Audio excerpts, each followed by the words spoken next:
Hello and welcome back. We are reading the book of Luke throughout the month of December, and today we are in chapter 15. You're welcome to listen, or if you would like to follow along, I am reading from the NIV, the New International Version. Chapter 15, the parable of the lost sheep.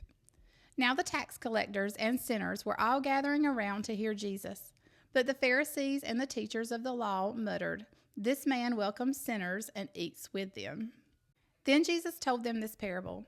Suppose one of you has 100 sheep and loses one of them. Doesn't he leave the 99 in the open country and go after the lost sheep until he finds it? And when he finds it, he joyfully puts it on his shoulders and goes home. Then he calls his friends and neighbors together and says, "Rejoice with me, I have found my lost sheep." I tell you that in the same way there will be more rejoicing in heaven over one sinner who repents than over 99 righteous persons who do not need to repent. The parable of the lost coin. Or suppose a woman has 10 silver coins and loses one. Doesn't she light a lamp, sweep the house, and search carefully until she finds it?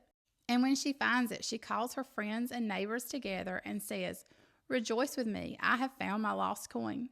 In the same way, I tell you, there is rejoicing in the presence of the angels of God over one sinner who repents. The parable of the lost son. Jesus continued, "There was a man who had 2 sons. The younger one said to the father, 'Father, give me my share of the estate.' So he divided his property between them. Not long after that, the younger son got together all he had, set off for a distant country, and there squandered his wealth in wild living. After he had spent everything, there was a severe famine in that whole country, and he began to be in need. So he went and hired himself out to a citizen of that country, who sent him to his fields to feed pigs. He longed to fill his stomach with the pods that the pigs were eating, but no one gave him anything.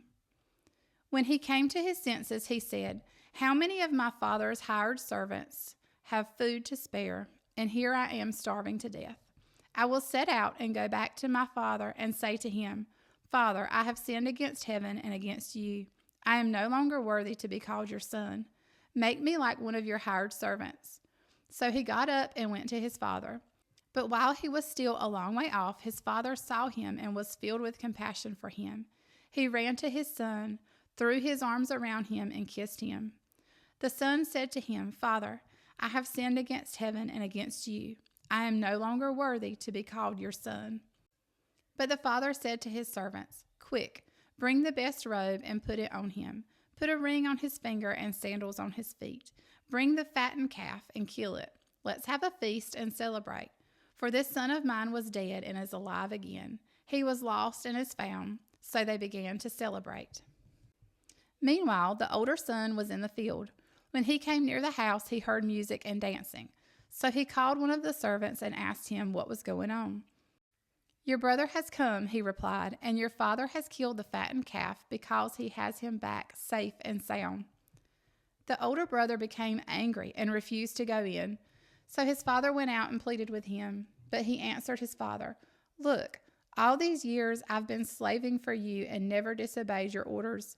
Yet you never gave me even a young goat so I could celebrate with my friends. But when this son of yours, who has squandered your property with prostitutes, comes home, you kill the fattened calf for him?' 'My son,' the father said, 'you are always with me, and everything I have is yours. But we had to celebrate and be glad, because this brother of yours was dead and is alive again.